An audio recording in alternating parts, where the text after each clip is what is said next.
Well, the first thing to do when I get to the allotment these days is check on the robin chicks. And they seem to be fine. I haven't had a peep out of them, but then they don't make any noise. It's absolutely dead still.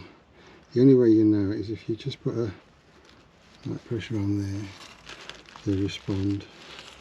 Yeah, they seem to be growing fine. They're outgrowing that nest. My only worry is this thing falling on top of them. But it's a bit of a Jenga game, so I might try and remove some of this stuff.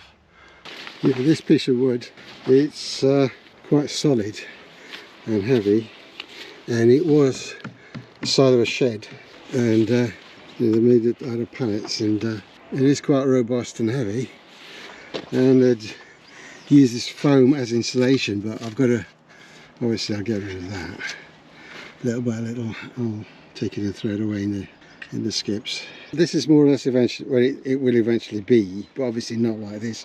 But I couldn't rest it here because I didn't want to block the robin's path, so it's sitting here, and I've firmly tied it to this post. Now the only way it can fall over this way onto the lane, it can't fall that way because there's so much stuff in the way. If it falls this way, it will have to pull this out, which would be doing me a favour because this thing isn't straight and I've got to pull it out anyway. Right, well, it looks like I'm going to get rained off because, as you can see by the clouds behind me, it's starting to rain. It's only drizzles at the moment, but it's looking ominous, and the darkest stuff on that side is coming this way. I've just about finished this. There is a red currant bush there, which I'll let somebody come and collect if they want it, and I've got one in the pots there, but I've got enough for what I need.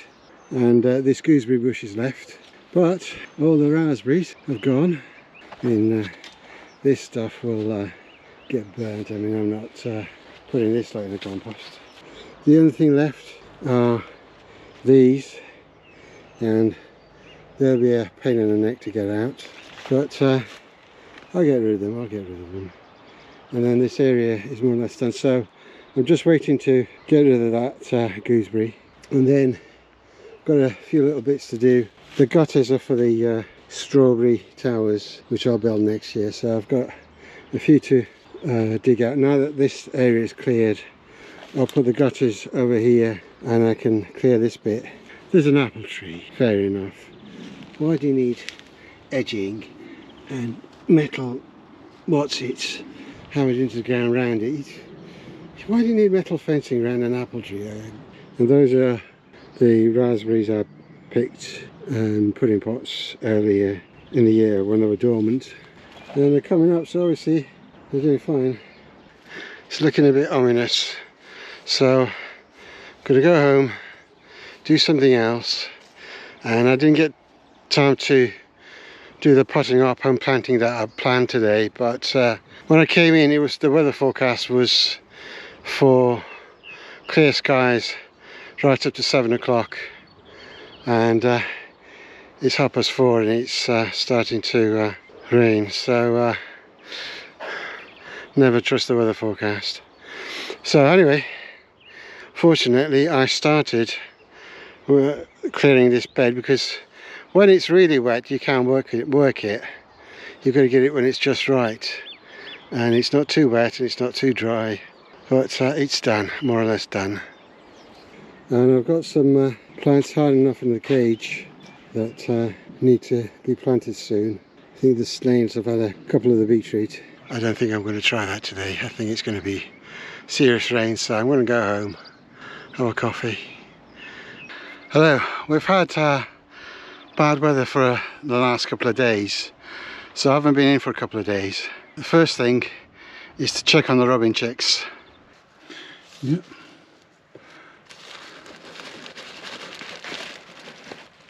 They're going away fine.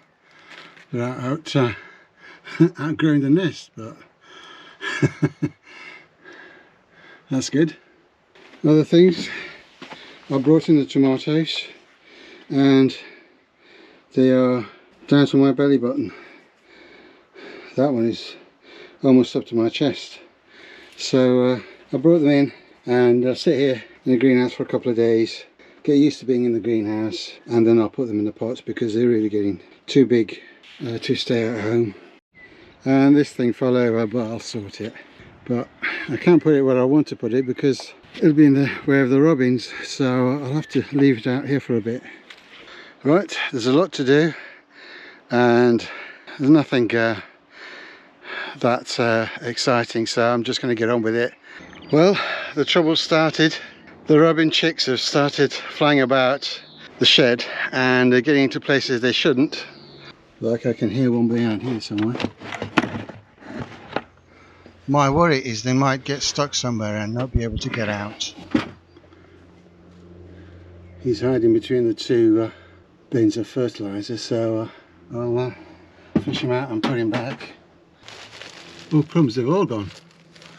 The nest is completely empty. They've all gone. Where have they all gone? I don't know if they'll stay put back in a nest, but I'll try and put them back in a nest. I'll not film it because I need both my hands. Well, I've had a go. I hear them chirping to the parents. As soon as I go anywhere near them, they scarper. You know, they can get into little nooks and crannies, and by the time I've moved things to get at them, they've moved on. One going here, and you can hear it every so often. Well, you could, just until I started talking, and of course it's going into silent mode now. The only thing I can do is to stay out of the shed, let the parents sort it out, because obviously they won't come to me. They're calling to the parents, so there's not what I can do, because by the time I move something out of these shelves to get to where I hear one, it moves somewhere else. And I don't want to be stomping about here in case I tread on one because it's wandering around under my feet. Yeah, the safest thing is for me to stay out of the way and let the parents sort them out. I mean, I can hear them moving about in the greenhouse, but you can't see them. And they're in amongst all this lot and behind these pots and things. But of course, as soon as I pick up one of these pots, they move somewhere else, and then I'll pick that one and they move somewhere else. Well, there's one back here somewhere, there's two up there, there's one actually sitting back on the shelf there, and there's one hiding in the corner somewhere, and there's one, possibly two, in the greenhouse. So I've opened the greenhouse window so the parents can get in through the greenhouse window, but obviously I'm going to have to close it before I go because there's going to be a frost tonight, and I've got things like aubergines and tomatoes in here. But overnight they're not going to do any much anyway, so every time I go quiet, that goes quiet as well. But there you can see the parents. Seems like the birds have more or less gone. I've seen one chick leave the shed and the parents come and land next to it and feed it, and then it's going into the hedges. So they're fledged, which is good. They're still coming into the greenhouse, so there is at least still one in here. But I've potted up the aubergines, and I will put the plastic down over this tonight because it is going to be cooler in the morning, Saturday morning and Sunday morning. It's not going to go down to frosts, but tomatoes and aubergines don't like it when it's cold. So when it drops below 10 degrees they sort of sulk a bit. So I will put the plastic over these, and I will put the plastic over those tomatoes as well over there. The other stuff should be alright. I'll cover these tomatoes as well. Having learned from last year, I put the marigolds into tall, thin pots so that they can actually sit there next to the pots of tomatoes, and that one's just been potted up, so it's a little bit sulky, but we'll be fine once they've had a water in a couple of days to recover. They'll be fine. These pots can fit here into the trays, because the ones I used last year were a bit too wide to fit in the trays, but these tall long ones are fine for that, and they're fine enough because obviously they'll grow and they won't be shaded out by the other plants. So not only have I got marigolds. I might put something like herbs or something else in these pots as well, because I've got one on this side and I can put one on that side as well, so I can get two of them in. In fact, I can get a lot of them in. Some are a little bit wider than these, but yeah, we should get quite a lot of in this greenhouse this year. And obviously the marigolds are there just to keep the whitefly out, because they did a really good job last year, and well pleased with them. I'll put these up. Now I've got some of this stuff to plant in, what the slugs have left me. I've got some turnips for leaves and some bijou lettuce and some beetroot, what the slugs have left me. I will put those in, but I'm not going to put them in because we've got this cold spell coming in. So they'll sit here outside, they'll be fine, but I won't put them through the stress of transplanting when it's going to get really cold. So I'll wait a couple of days till the cold spell's over and then I'll transplant them. This bath will have the courgettes in it later this year, but for the moment I'll just put a bit of plastic on top of it, some hoops, bit of plastic, and I put in the leek and onion seedlings in here because now they don't need to be in the greenhouse. They can be out here on the plastic and they'll be fine. And when the bed's ready I can plant them, but that'll be another 2-3 weeks I think, but they'll be fine in here.